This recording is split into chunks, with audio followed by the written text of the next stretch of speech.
What's up, everybody? Hey, what's going on? This is not Sith Council today. Just to let you know, why is it not Sith Council? Well, I'm going to be me doing a spoiler review of Boba Fett, and like you guys asked for, we're going to do a Sith Council with me and Steph and Mike that'll air a little later today.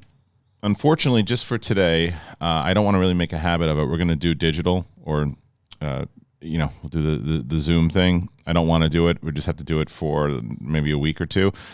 But it'll be fun to talk to those guys about what's going on in the world of Boba Fett. So we'll do that a little later. But today is just going to be me, very similar to what I did last week. If you're brand new to the channel, please subscribe to the channel. Subscribe there. Hit that notification button. We are going to get into a full-on spoiler review of the Book of Boba Fett. I'm excited to talk about it. I enjoyed the first episode very much, and I know that it was split between a lot of people saying that nothing happened, or I thought a lot happened. I thought a lot was set up. And I also said, and this is not going to be for everybody. I realize this as this series is going on. This show is not going to be for everybody for a lot of different reasons. But I think for the one main reason it's not going to be for everyone is this flashback thing. I think it's called the Book of Boba Fett. When we were talking about this series in general, I said, I think that this is going to go through chapters of his entire life. And I didn't know if it was going to be every episode was just flashbacks throughout, times of Empire Strikes Back, him getting out of Sarlacc, all of that. But what it is, it's a mixture of both the flashback plus the stuff that's going on in the gangster world. Because everybody saw the trailer and they're like, oh, it's a full gangster story with Boba Fett. And it is, but it's also showing some more stuff, and we've seen that in the last two episodes.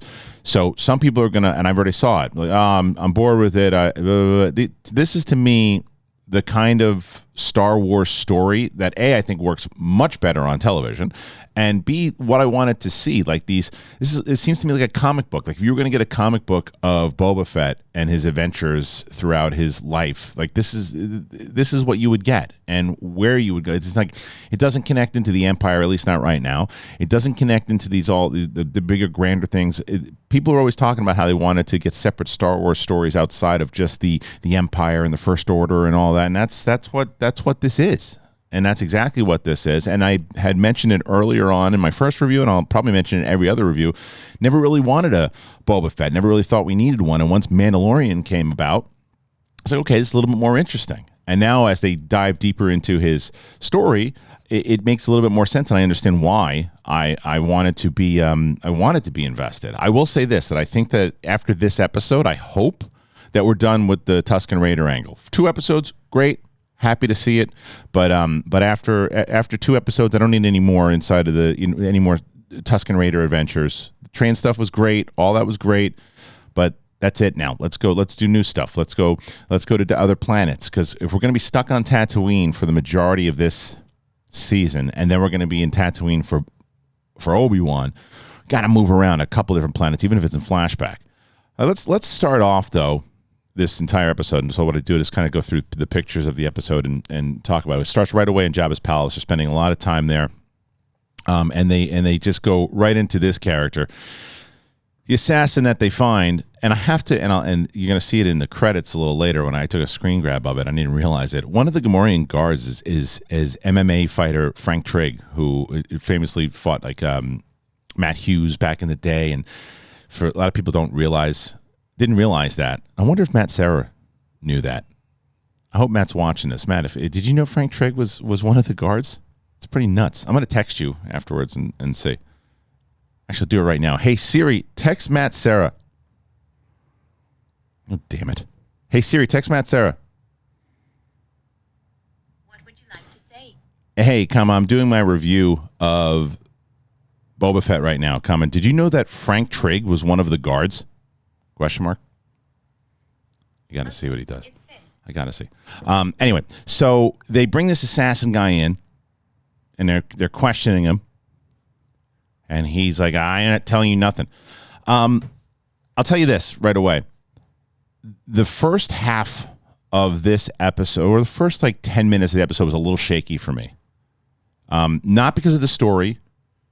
Some of the execution, again, it was a lot of, if you watch my breakdown of the last episode, I had a big problem with the mayor's dude. Thought he was too modern. Thought he was like something out of Veep. It wasn't, and people were like, oh, a lot of Twi'leks speak basic. It wasn't the fact that he was speaking basic.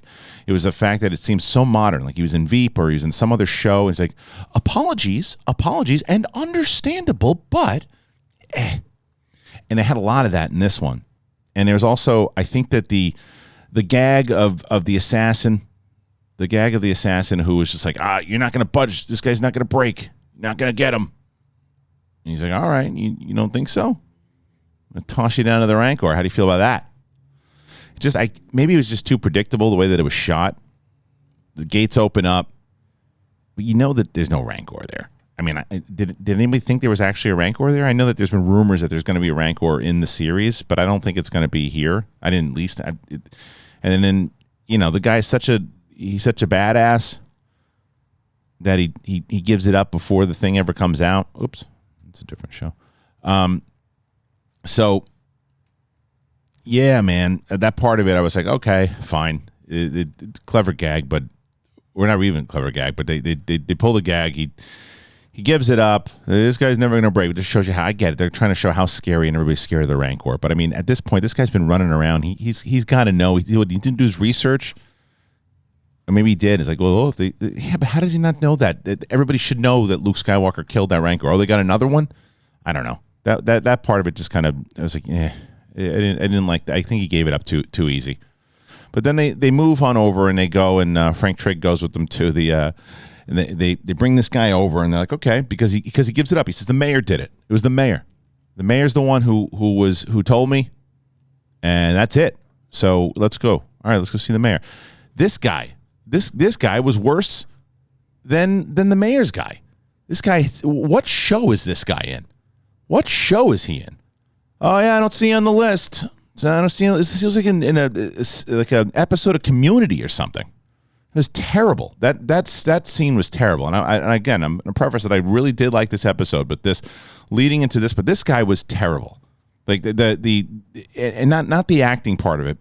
He was told what to do. It was, I don't see you on the list. I don't see you on the list. Sorry, you're not on the list. And it was like, what show? And then it coupled up by this guy coming back in. And he's like, oh, sorry, apologies. Oh yeah, blah, blah, blah. I didn't see your thing. Blah. But this is when it starts to get good. Loved the mayor. This is straight up gangster stuff. He's like, Boba tells him, he's like, okay, you don't know who I am? Well, then why'd you send this guy to kill me? He's like, this guy? All right, watch this. Whacks him. That's the thing, though. A lot of people have been talking about this, that Boba's not the badass in this show. It's the world around him that is. He's got to step it up. He's got to start being more ruthless. Because this guy, the mayor's like, boom. Great. You want to show that I didn't send this guy to kill you. I don't care about you. Like you said, I mean, you want tribute? I'll give you some advice. Try to figure out what's going on, because you ain't figuring it out right now, pal. I love the mayor, and I love the translation. See, that's the kind of stuff that I like inside of Star Wars. When the translation stuff, he has a droid that is translating for him. So we hear him, and you can even hear I loved how this scene played out. He's talking, it was Thorian, underneath, and you can hear it briefly. It reminded me of like Knights of the Republic, but the translation comes out, and you hear what this guy's saying. This guy was the most gangster out of all of them that I've seen so far in this series. This guy's been the most gangster. Loved this guy. Loved the mayor. People might be bummed out because they thought the mayor was going to be, somebody like really, I don't know, like a Watto or something. I don't need to be Watto. There's certain times, and I've been pretty adamant against the argument. It drives me nuts when people say, they use it all the time. Makes the universe smaller, the galaxy smaller, blah blah blah. And I think they just throw that around sometimes, not realizing that sometimes it doesn't. But just throwing in Watto to throw him in as the mayor, like, why? You wouldn't need Watto there. So this scene I loved. And so then he's got to go take off, and he goes see Jennifer Beals again. And at first I'm thinking, okay, well, Jennifer Beals is the one who kind of sent them out to whack him.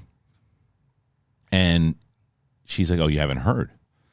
The twins are coming back for their cousin's stay.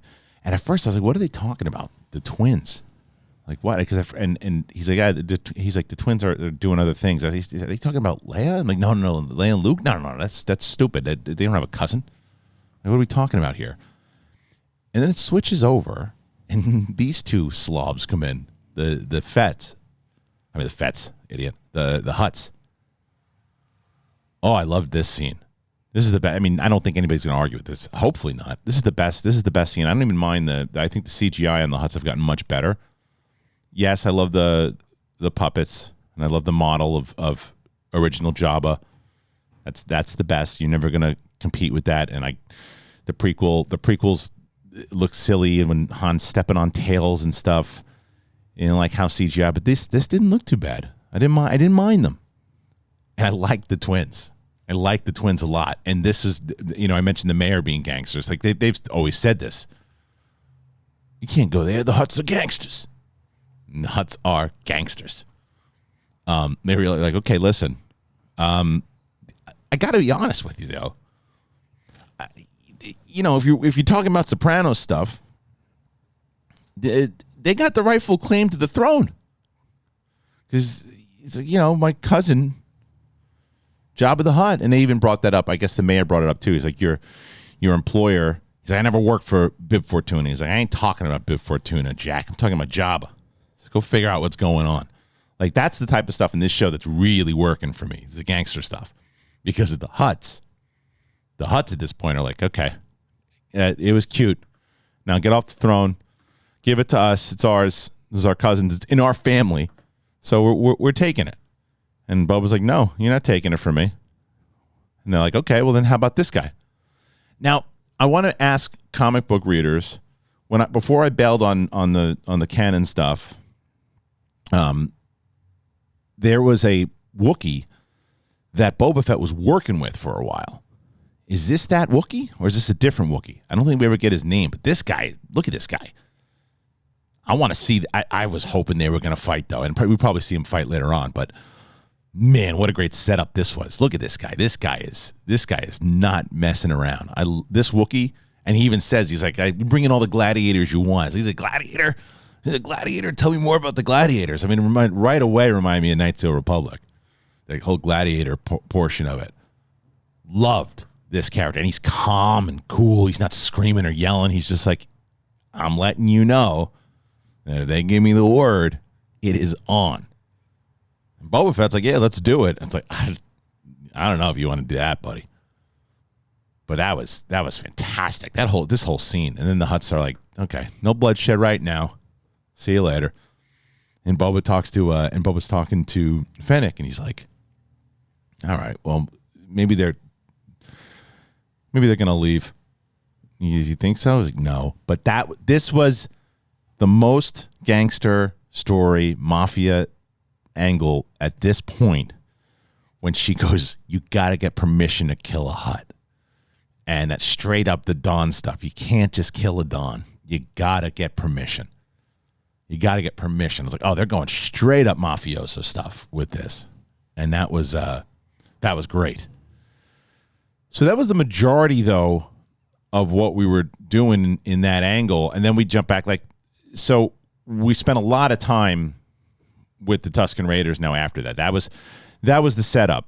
And this also what made me think that, yeah, they're gonna do a lot of flashback stuff. That's the format of this show. So you gotta either be on board with that or you gotta bail.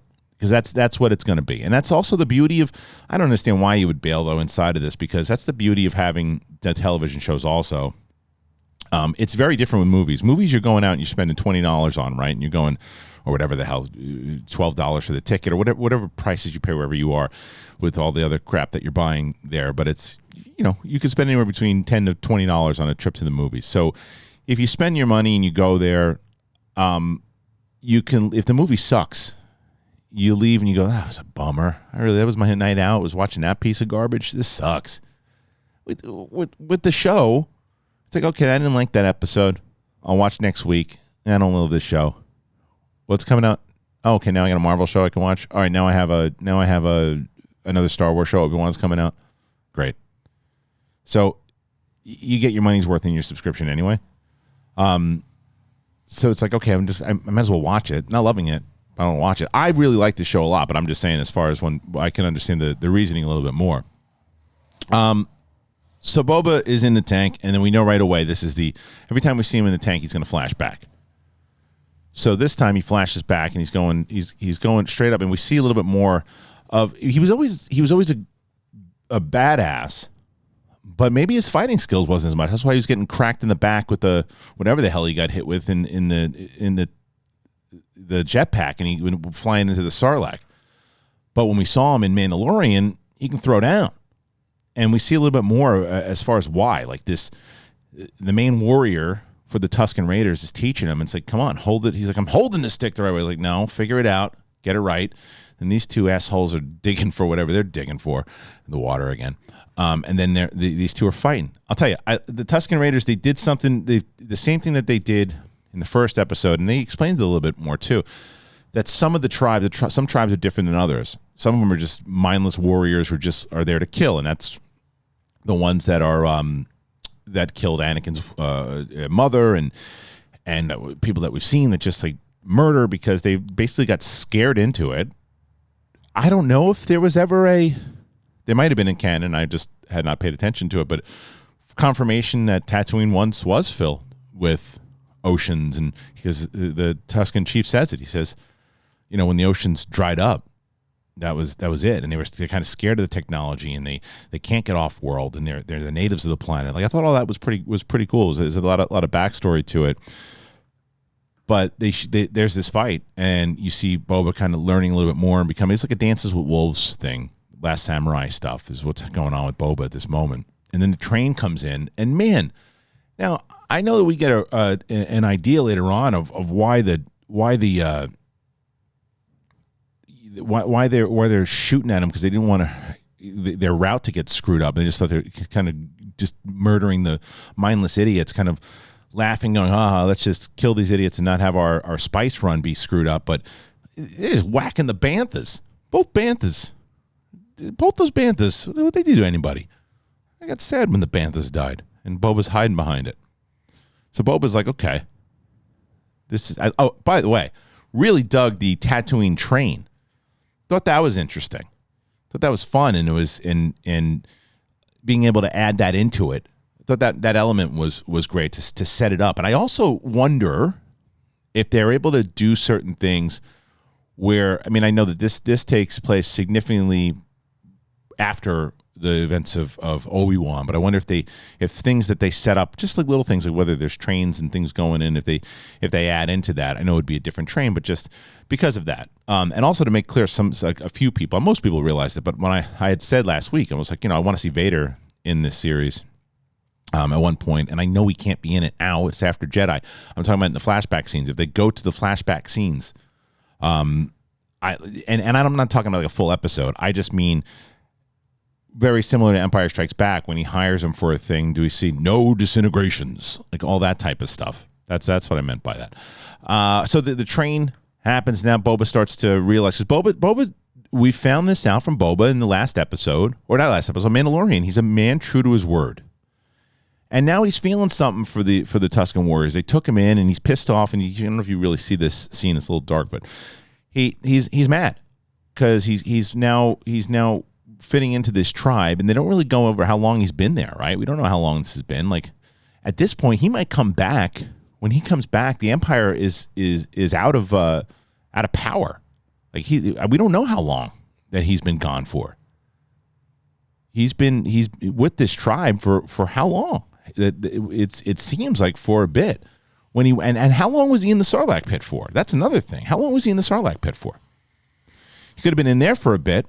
And then he gets out, and then he's with the Tuscan Raiders for a while. You would assume by the time he gets out, he's going to be like, wait, who's running shop? What happened? Those guys that messed me up took over the whole, took out the Emperor? Wow. So I think that this is where this type of stuff does add a lot. For people who are saying, and we might get this in the comments today. I don't know. I don't know how people felt about this episode. The story part of it I liked. Like I said, I had my grievances at the beginning of it. At the beginning, I was starting to go, oh, not more of this modern stuff. The modern stuff is killing me. It's killing me. Like that guy. That guy was worse than the mayor's guy. I'll get into that again.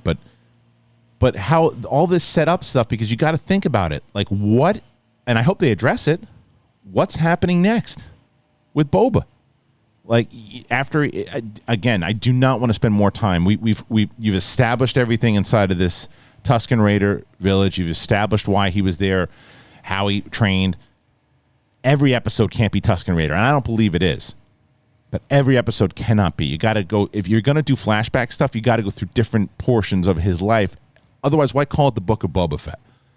The Book of Boba Fett makes sense to me if it's certain chapters, and this was a longer chapter. This episode was like 58 minutes. So I do think, and I'll mention this with Steph later on. Steph had said to me when I asked her what she thought of the first episode, she goes, I dug the setup, but I think that they would have been served better if they released two of them at the same time. And at first I'm like, I don't know. And now I agree with her. I think that when you see these two, I think that you would have gotten, for 1 and 2, and it would have been like an hour-and-a-half movie to release them both at the same time. I think it serves this overall story, if this is the end, and I believe that it is, of this particular chapter of Boba Fett's life.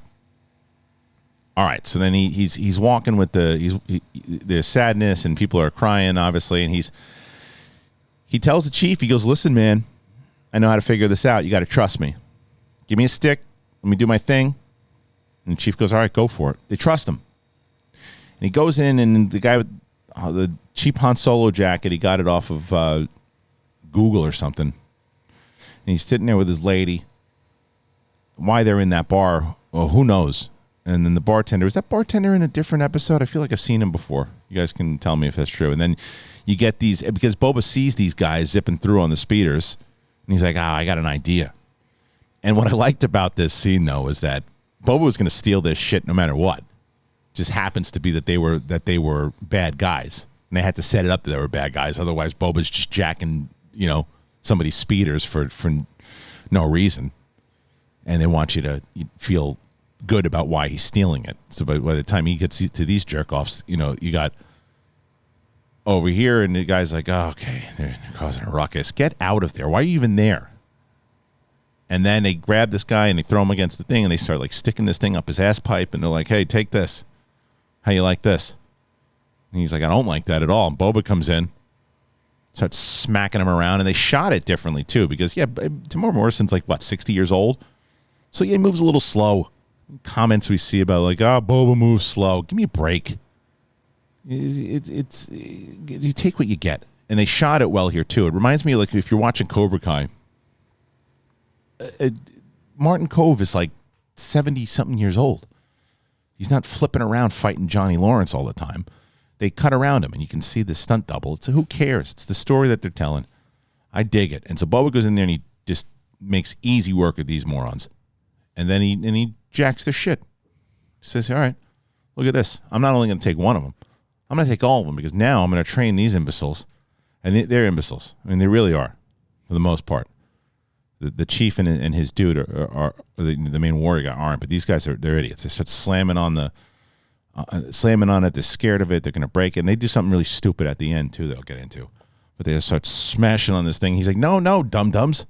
I'm going to teach you how to ride this thing, so that way we can go. And they start hopping on the thing, and they're tough sons of bitches. I'll give them that. They don't ever go no. He said, who wants to try it? One guy gets on. He goes backwards.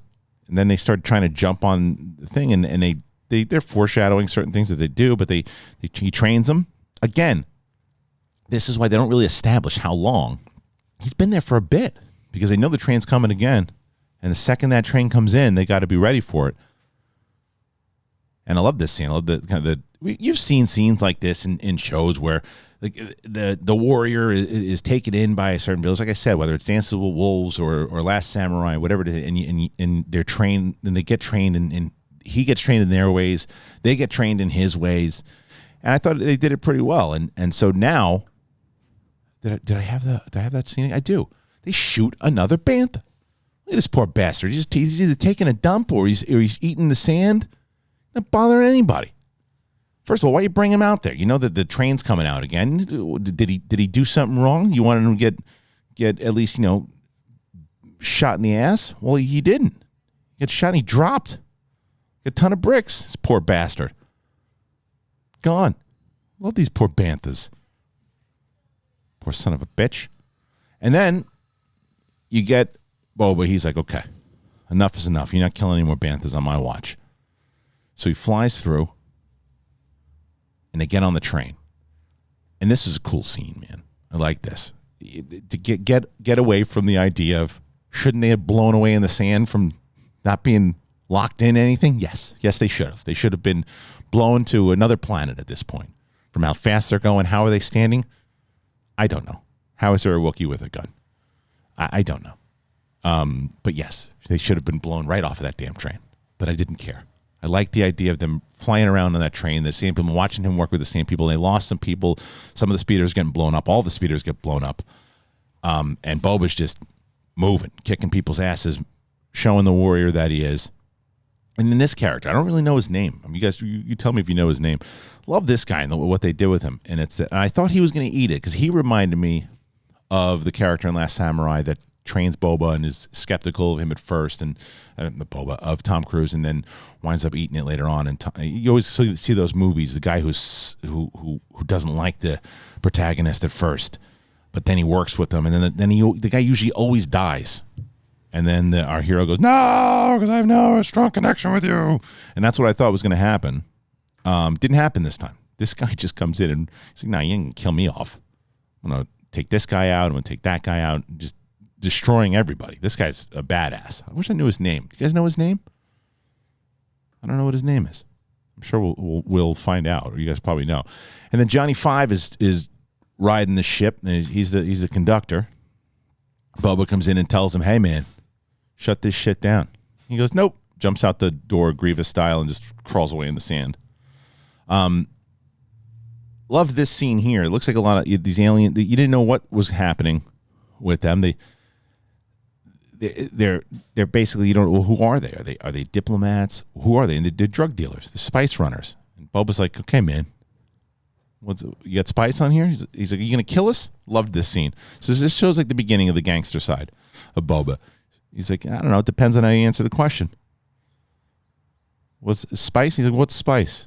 Playing stupid. And then they go, that's spice. He's like, this ain't going well for you. And then the guy tells him, he's like, well, listen, man, we thought that these were just idiots. We didn't know you were with them. Like, okay, well, because of it, we're going to let you go. But you tell them you ain't riding here for free anymore. And Boba does. This is what they're setting up more with the character of Boba Fett. That he'll get the job done. He'll do his thing. And he's loyal. So he makes the moves here, and this is the part again. These Tuscan Raiders ain't learning anything. What are you slapping this thing over for? You're like, yay, we found water. Well, you just dumped about 75 gallons on the sand, you dummies.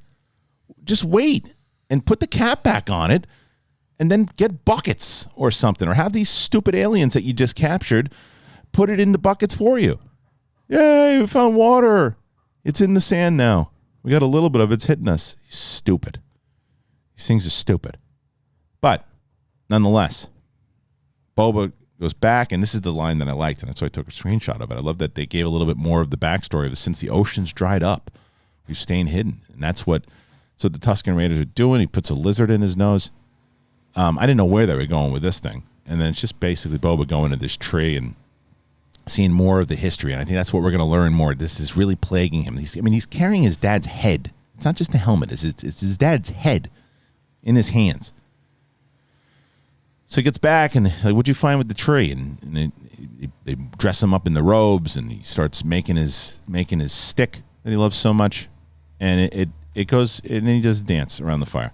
And it's a good breakdown to his overall character and what he has done and what he's accomplished, as far as the overall arc of Boba Fett. However, I hope now, because we're starting to establish inside of the current world in this show, the Hutts are trying to get back. I like the idea that keep the mayor and the modern people, please keep them out of this. It's driving me nuts. It's the only thing keeping me out of this show.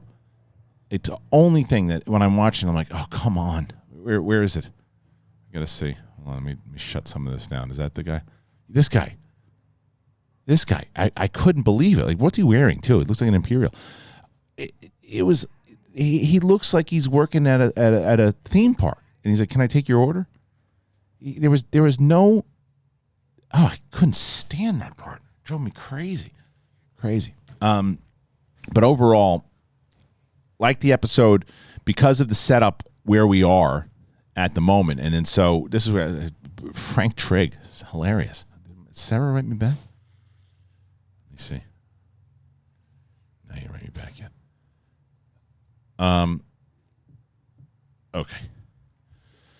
So we got what else? Oh, yeah, it was directed. It was directed. I thought it was by Steph Green. I thought that Robert Rodriguez did both of these. So they didn't announce Steph Green. I don't think. Maybe I'm wrong. I think they announced her. So there's another one right there. So what'd you guys think? Do you like this episode? You like where we're going with it? To me, it's the setup really well with the Hutts. Now the Hutts are going to be the main gangsters. That's great. You got to have Hutts inside of it. But I want to see a turf war, man.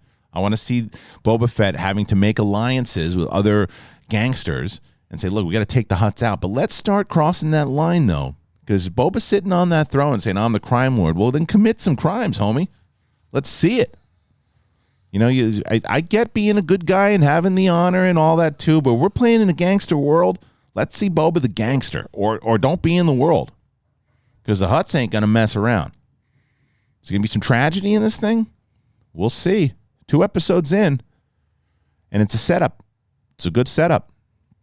But is it going to play now inside of the world? Are they going to just stick to the gangster side of it? I know there's a lot of people who want to see that. I'm cool with it going back and forth as long as it goes back and forth in different portions of his life. Otherwise, why call it the Book of Boba Fett? I just don't understand that. If you're going to, don't stay in the Tuscan Raiders thing. We've seen enough of it. And I really feel like they're not going to. I think that the chapter has been told. What do you guys think? Like I said, I'm going to be doing a discussion with Mike and Steph a little later on today. This is just my spoiler thoughts of what I wanted to talk about with the episode. Are you enjoying the show? Do you like the show?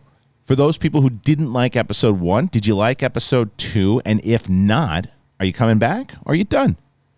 People who loved the first episode, same thing. How you feeling about it?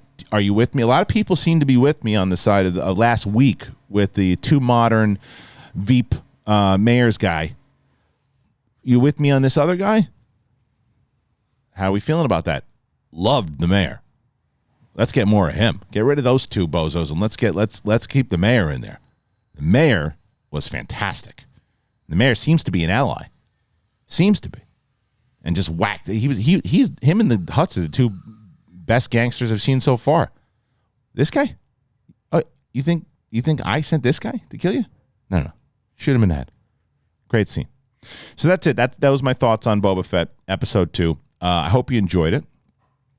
I will, as you have seen, if you're brand new to the channel and you didn't know it already, first of all, subscribe, hit that notification button.